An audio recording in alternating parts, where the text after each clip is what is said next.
In the volatile and high-stakes world of professional horse racing, the rise and fall of a jockey can be as swift and unpredictable as the sport itself. For Kevin Krieger, a once celebrated rider whose 2013 Santa Anita Derby triumph seemed destined to launch him into racing stardom, the journey has been anything but steady. Once hailed as one of the brightest talents to emerge from the U.S. racing circuit, Krieger now finds himself once again on the wrong side of the headlines, sentenced to 2 years probation in Utah District Court after pleading guilty to charges of marijuana possession and unlawful possession of a weapon. It was a sobering moment for the 41-year-old jockey whose career has oscillated between triumph and turmoil, between the glittering promise of greatness and the self-inflicted wounds of poor decisions and troubled associations. The latest chapter of Krieger's troubled saga unfolded on September 12, 2025, along a quiet stretch of highway in Carbon County, Utah.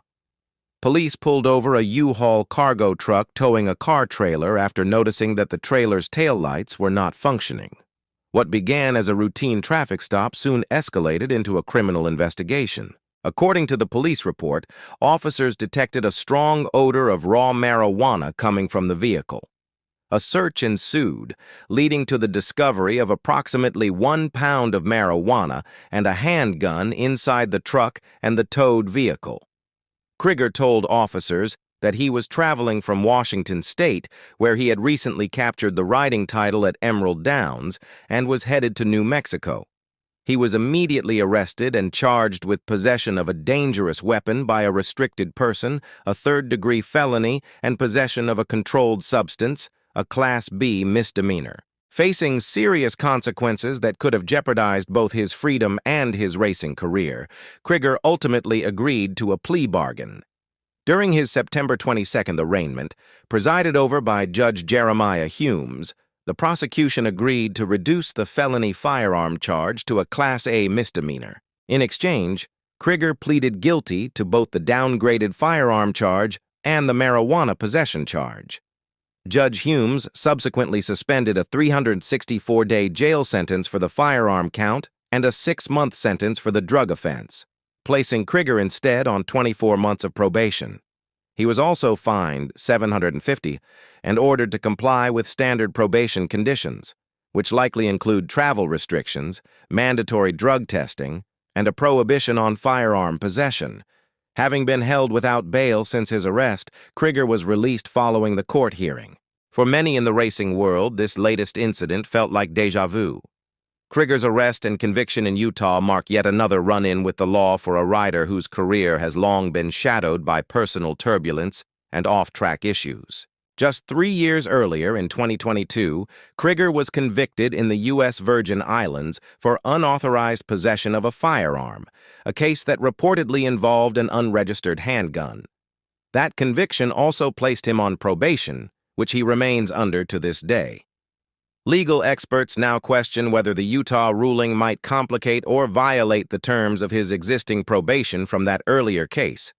The full legal implications are unclear, but if authorities in the Virgin Islands determine that Krieger's Utah conviction constitutes a probation violation, he could face additional penalties or revocation of probation in that jurisdiction. The contrast between Krieger's current circumstances and the heights of his earlier career could not be more stark. For those who followed his journey closely, it's a story that reads almost like a Greek tragedy, one of soaring ambition, momentous achievement, and painful downfall. Born in St. Croix, U.S. Virgin Islands, Krieger's path to racing was anything but easy. Like many island-born riders, he began with humble origins, learning to ride in local circuits before coming to the U.S. mainland in search of bigger opportunities. His natural talent and disciplined riding style quickly earned him attention from top trainers. After starting his professional career in 2001, he amassed a steady string of victories at tracks across the country, building a reputation as a hard-working and fearless competitor. Over the next 2 decades, he rode in more than 8,000 races, tallying 1,136 victories and earning millions in purses for his connections. His defining moment came in April 2013, when he guided Golden Sense, trained by Doug O'Neill to a thrilling victory in the Santa Anita Derby. That win qualified the pair for the Kentucky Derby, where Krieger became the first jockey from the U.S. Virgin Islands to compete in the race. For a time, it seemed as though the charismatic rider was poised to become one of the sport's enduring stars, a role model for young riders from underrepresented backgrounds and a symbol of perseverance and ambition. But as quickly as his ascent came, so too did his descent. Following the 2013 Kentucky Derby, where Golden Sense finished 17th, Krieger's momentum stalled. Within months, reports surfaced of disputes between Krieger and the O'Neill barn, and soon after, the jockey's career began to drift. While Golden Sense went on to win the Breeders' Cup Dirt Mile twice under a different rider, Krieger found himself battling inconsistency and frustration. His mounts became less frequent, and his name began to fade from the major circuits. Behind the scenes, friends and fellow riders whispered about Krieger's growing struggles with discipline and decision-making. Some pointed to a sense of disillusionment after being replaced on the very horse that had carried him to national prominence. Others cited lifestyle issues that began to take a toll on his focus and reputation. By the late 2010s, Krieger had drifted from the Southern California spotlight to smaller circuits across the country. There were flashes of brilliance, streaks of winning form that reminded fans of his raw talent, but they were often overshadowed by personal controversy. His 2022 firearm conviction in the Virgin Islands marked the first major sign that his troubles had escalated beyond the racetrack.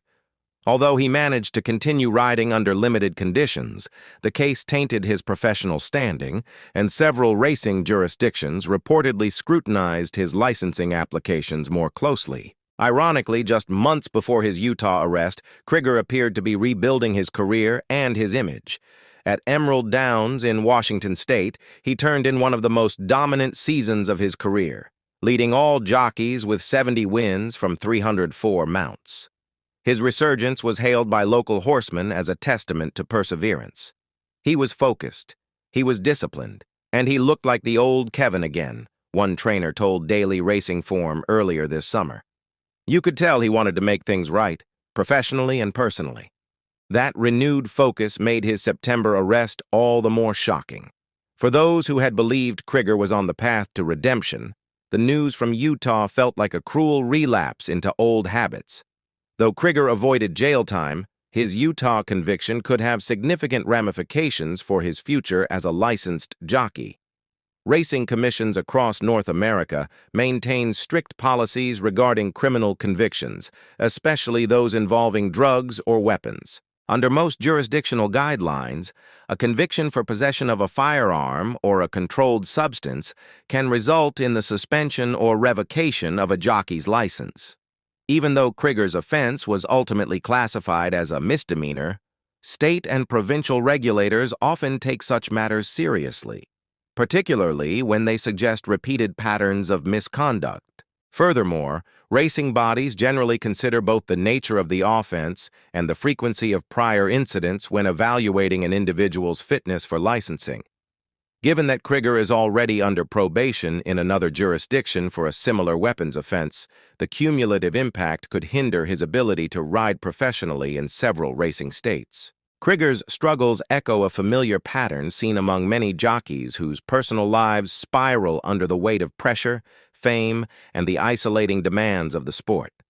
The history of horse racing is replete with stories of riders who soared to greatness, only to tumble into legal or personal ruin. Patrick Valenzuela, Norberto Arroyo Jr., and others whose talent was matched only by their battles with addiction, mental health, or legal woes. Like those before him, Krieger's journey seems marked by a duality, an extraordinary gift for race riding countered by a self-destructive streak that has repeatedly derailed his potential. Riding at that level requires not just talent, but constant discipline, said a former jockey-turned-trainer who once rode alongside Krieger. You live under immense pressure. A single mistake can cost you your livelihood. Some guys find ways to cope, but others get lost in it.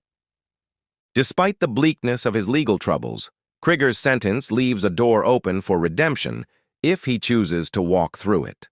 Probation, while restrictive, allows him a chance to prove that he can abide by the law, remain drug-free, and re-establish stability in his personal and professional life. To do so, however, he must navigate a complex web of conditions. Probation typically requires regular reporting to a supervising officer, submission to random drug testing, and restrictions on travel, an especially difficult challenge for a jockey whose career depends on mobility. Still, those who know Krieger well remain cautiously optimistic. They describe him as a man of intense pride and passion, one who has always believed he could fight his way back from adversity.